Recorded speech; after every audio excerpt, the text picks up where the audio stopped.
Hello बच्चों, स्वागत है आपका नेहा स्टडी फाइंड्स में। तो आज हम पढ़ रहे हैं प्रश्नावली क्लास 8 की प्रश्नावली 7.2। ठीक है, क्वेश्चन नंबर 1 देख लेते हैं। सेल के दौरान एक दुकान सभी वस्तुओं के अंकित मूल्य पर 10% बट्टा देती है।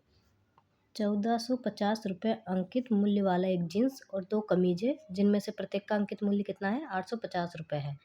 तो खरीदने के लिए किसी ग्राहक को कितना भुगतान करना पड़ेगा, ये हम क्वेश्चन देखने जा रहे हैं। देखिएगा ध्यान से। वस्तुओं पर बट्टा कितना दे रहा है? 10% दे रहा है। ठीक है, तो सभी वस्तुओं पर बट्टा कितना हो जाएगा हमारा? 10%। ठीक है, और हमारे पास एक जीन्स है, तो जीन्स का अंकित मूल्य देख लेते हैं। जीन्स का अंकित मूल्य है हमारे पास 1450 रुपये। ठीक है, और हमारे पास है कमीज हमारे पास 2 हैं, ध्यान दीजिएगा। तो प्रत्येक कमीज का अंकित मूल्य कितना हो जाएगा? दोनों का 850 गुणा 2 बराबर कितना हो जाएगा? 1700। ठीक है, अब सभी का अंकित मूल्य कितना हो जाएगा? जीन्स का और कमीज का देख लेते हैं, टोटल देख लेते हैं, कुल लिख लीजिए चाहे तो। कुल अंकित मूल्य कितना हो जाएगा? कुल अंकित मूल्य 1450 प्लस 1700 कितना हो जाएंगे ये? 0 7 और 5 7 नहीं, 5 का 5 हो जाएगा, 7 8 9 10 11 1 7 1 1 2 3, ये हमारे हो जाने वाला है कुल अंकित मूल्य। ठीक है, तो हम अंकित मूल्य पर बट्टा निकाल लेते हैं। अंकित मूल्य पर बट्टा कितना हो जाएगा? बट्टा कितना ले रहे हैं हमारे?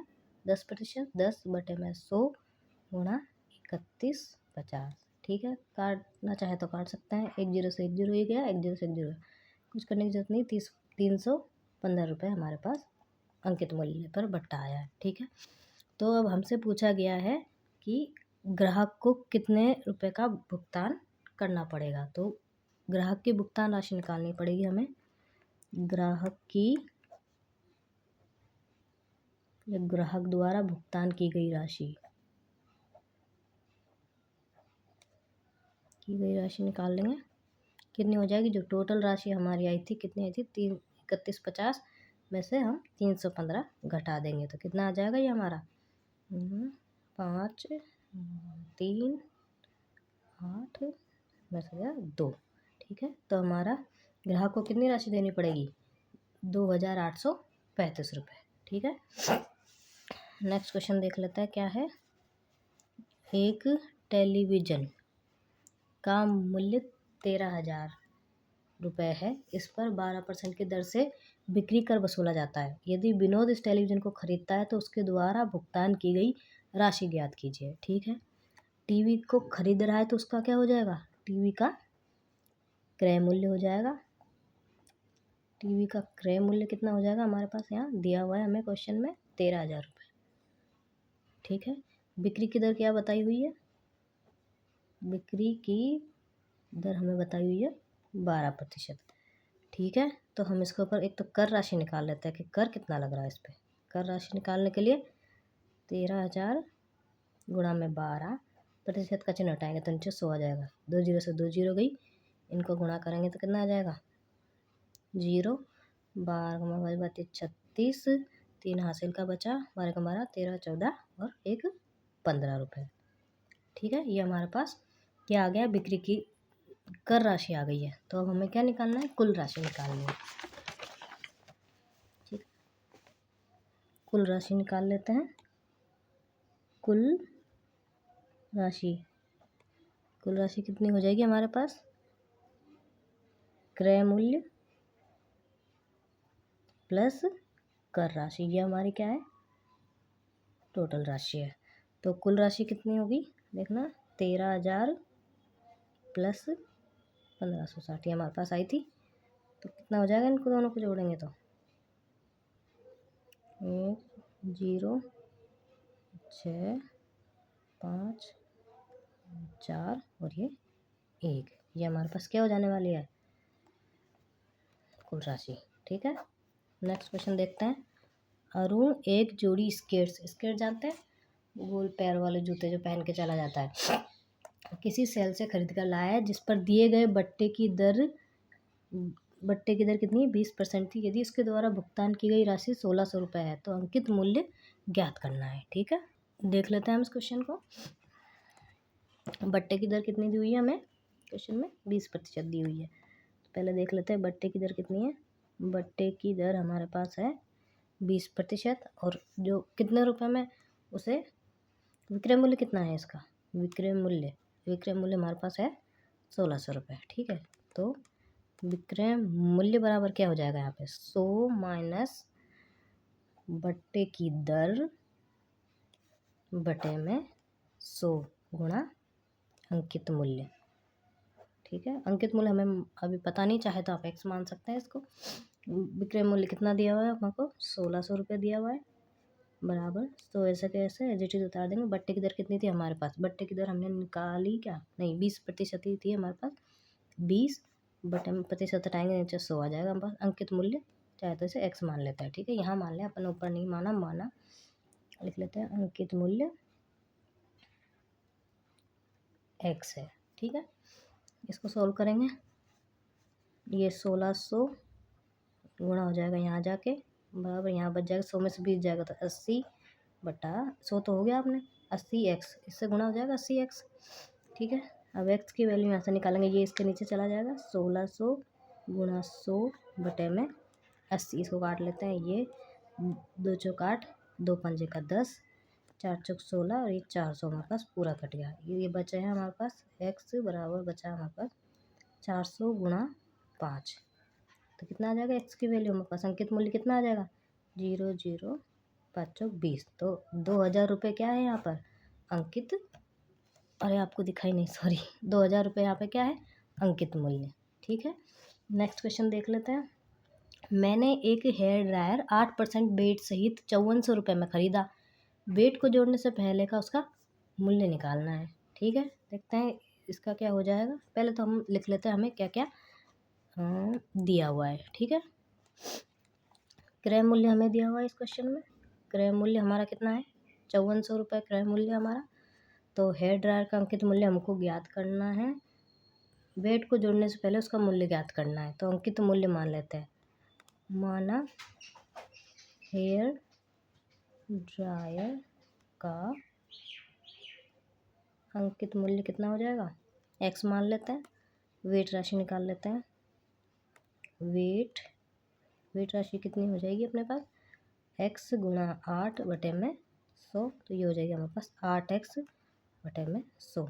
चाहे तो इसे काट सकते हैं आप, और ये और छोटा हो जाएगा, नहीं तो ऐसे एज इट इज रहने दीजिए। वेट राशि हमने निकाल ली है 8x बटे में 100। अब हम कुल राशि निकाल लेते हैं, कुल राशि क्या होगी, कुल राशि बराबर हो जाएगी हमारे पास अंकित मूल्य प्लस वेट राशि।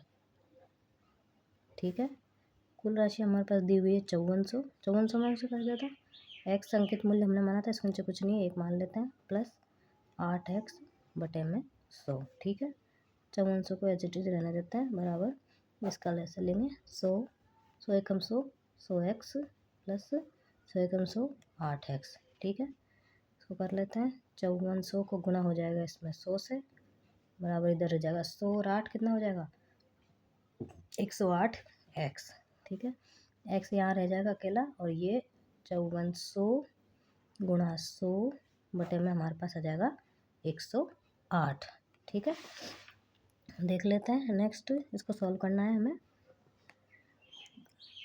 कैसे भी कर सकते हैं, चाहो तो आप डायरेक्ट काट सकते हैं, इसको कर लीजिए, 2 पंजे का 10, 2 चौक 8, 50 को काट लीजिए, 2 ये 50 हो जाएगा। ठीक है, 54 एकम 54, ये लो ये पूरा ही कट गया, कितना बचा 100 गुणा 50, यहाँ कितना बचा 100 गुणा 50, तो हमारे पास x की वैल्यू कितनी आ जाएगी, हमारे पास आ जाएगी 5000। तो हेयर ड्रायर का अंकित मूल्य कितना आया, हमारे पास आया 5000 रुपये। ठीक है, नेक्स्ट क्वेश्चन देख लेते हैं हमारा, इसको उठा देते हैं। कोई वस्तु 18% GST सम्मिलित करने के बाद ₹1239 में खरीदी गई। GST जोड़ने से पहले उस वस्तु का हमें मूल्य ज्ञात करना है। ठीक है, देख लेते हैं इस क्वेश्चन को हम। क्रय मूल्य हमें कितना दिया हुआ है? क्रय मूल्य हमको दिया हुआ है 100 रुपये और GST हमको दी हुई है इसमें 18%। तो वस्तु का अंकित मूल्य कितना मान सकते हैं हम? X मान लेते हैं, हमें उसका वैल्यू मालूम नहीं है कि तो मूल्य कितना हो जाएगा, हमारे पास हो जाएगा X। तो कुल GST राशि देख लेते हैं। GST राशि कितनी हो जाएगी हमारे पास? 18/100 गुणा में X। ठीक है, इसको और कर लेते हैं थोड़ा। तो ये कितना हो जाएगा? 18X। चाहे तो उसको काट लीजिए, चाहे एच टी रहने दीजिए, कोई दिक्कत नहीं है इसमें। अब हम इसको कुल राशि निकालनी है हमें। कुल राशि बराबर हो जाएगा अंकित मूल्य, ठीक है, अंकित मूल्य प्लस GST हमारे पास हो जाने वाली है। ये हमारे पास है राशि कितनी है, कुल राशि कितनी है हमारे पास? कुल राशि हमको दी हुई है 1239 बराबर हो जाएगा 100X प्लस 18X बटे में हमारे पास है 100। ठीक है, नेक्स्ट हो जाएगा हमारे पास। अब इसको सॉल्व करेंगे तो 1239, ये 100 इससे गुणा हो जाएगा नीचे वाला, और 118 यहाँ आ जाएगा अपने पास, बराबर बराबर में अपने पास X बच जाएगा। अब इसको सॉल्व कर लेना, आप लोग चाहो तो इसको डायरेक्ट काट लो। 2 पंजे का 10, 2 नंबर 18, ये अपने यहाँ 50 आ जाएगा। 9 गुना 50 बटे में 59 बराबर X। अब इसको सॉल्व कर लेता है। सॉल्व करने पे आप सॉल्व कीजिएगा इसको सॉल्व करने पे हमें मिलने वाला है 1050 रुपये। ठीक है, तो ये हमारा क्या हो जाएगा? X की वैल्यू हो जाएगी और यही हमारा आंसर हो जाएगा। थैंक यू बच्चों। नेक्स्ट प्रश्नावली के लिए चैनल को सब्सक्राइब जरूर कीजिएगा। Thank you.